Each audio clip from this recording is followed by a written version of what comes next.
Beyond just being one of the greatest Jewish authorities in history, the Rambam was also a doctor, a physician that was well respected by Jews and non-Jews alike. In fact, he was one of the greatest advisors of the Sultan.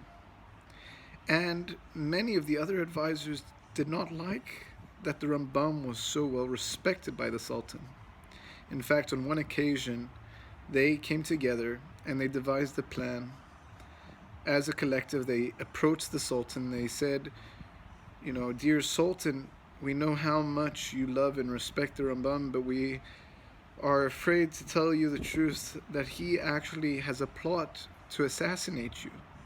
The Sultan couldn't believe it. He didn't want to believe it. But after seeing just how many of the advisors were in agreement on the matter, he felt he had to look a little deeper. They summoned the Rambam, who didn't have any evidence to support that this was unfounded. These claims were completely unfounded. Nevertheless, their claims that he had planned to assassinate her were also without evidence. It was all circumstantial. Nevertheless, things were heavily stacked against him. And it was decided that come the next day, they would draw lots. On one lot would be written death, and on the one lot would be written life. And whichever lot the Rambam would draw would decide his fate. That night, the advisor in charge of the lots, all of a sudden had a great idea. No one would check if you were to say switch out one of the lots and put 2 lots that say death on it. With this, he was so excited. He had a big gathering with his friends, and he couldn't help but keep this genius plan to himself. After many drinks, he told the group of his incredible plan, and they all laughed at the soon-to-be demise of the Rambam. The next day, everyone convened for that moment of truth.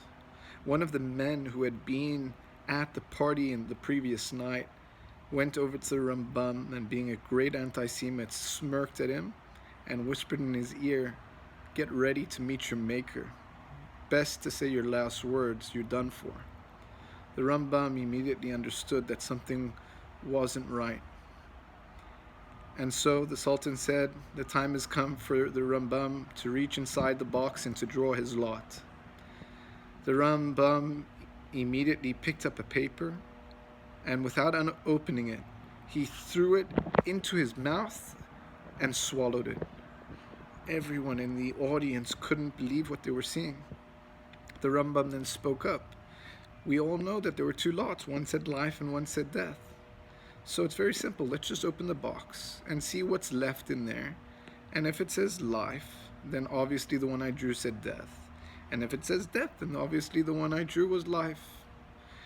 The anti-Semite and all the other counselors and advisors were so pissed off and annoyed by this. Nevertheless, obviously, when the Rambam opened it, it indeed did say death, which would conclude that the one he took must have said life, right?